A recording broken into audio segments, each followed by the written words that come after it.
Je suis avec beaucoup d'intérêt toutes les émissions d'Europe numéro 1. Europe 1 fête ses 60 ans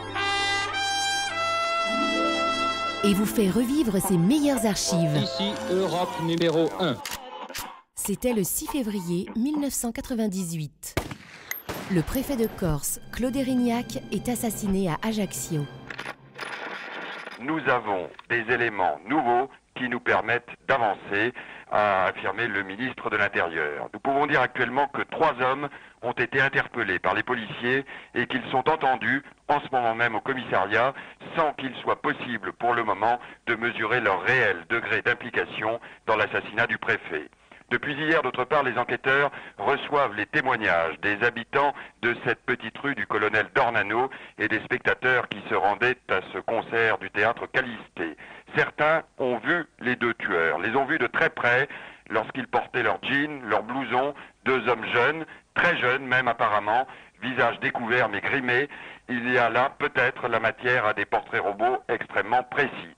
Il y a enfin cette arme abandonnée, maladroitement ou volontairement, c'est l'une des questions sur les lieux du crime. Un pistolet Beretta 9 mm, une arme qui avait été subtilisée au mois de septembre dernier à 2 gendarmes dans des conditions rocambolesques, non loin du petit village de Pietrosella en Corse du Sud.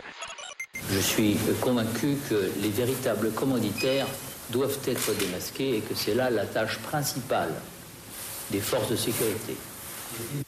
C'est un mauvais coup contre la démocratie.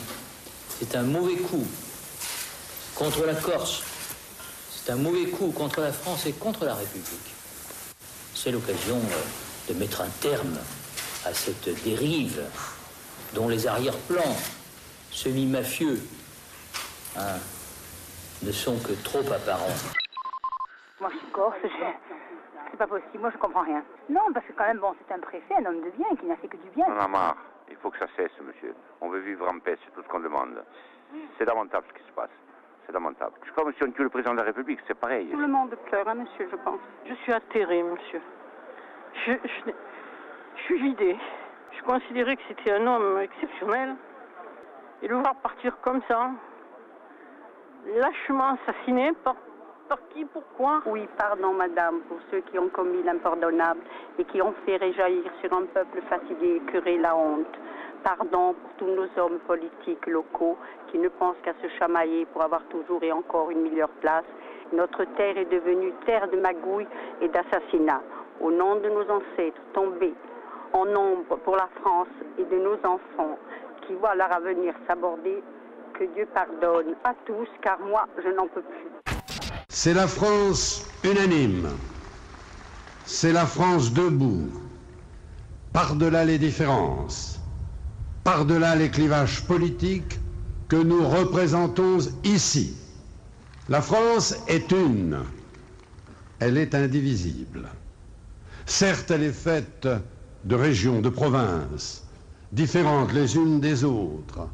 Et c'est notre richesse. Mais il n'est qu'une France. Il n'est qu'un territoire national, soumis partout à la même loi et aux mêmes droits.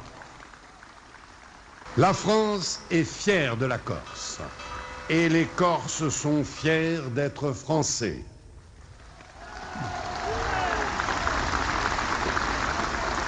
Contre cette volonté et cette évidence, une poignée de hors-la-loi, ennemis de leur propre terre, jouent la carte de la violence extrême dans un jeu absurde. Garant de l'unité nationale, je le dis solennellement ici, à Ajaccio, nous ne laisserons pas le crime et le non-droit s'installer en Corse. 1955-2015, Europe 1 fête ses 60 ans. Je suis avec beaucoup d'intérêt toutes les émissions d'Europe numéro 1.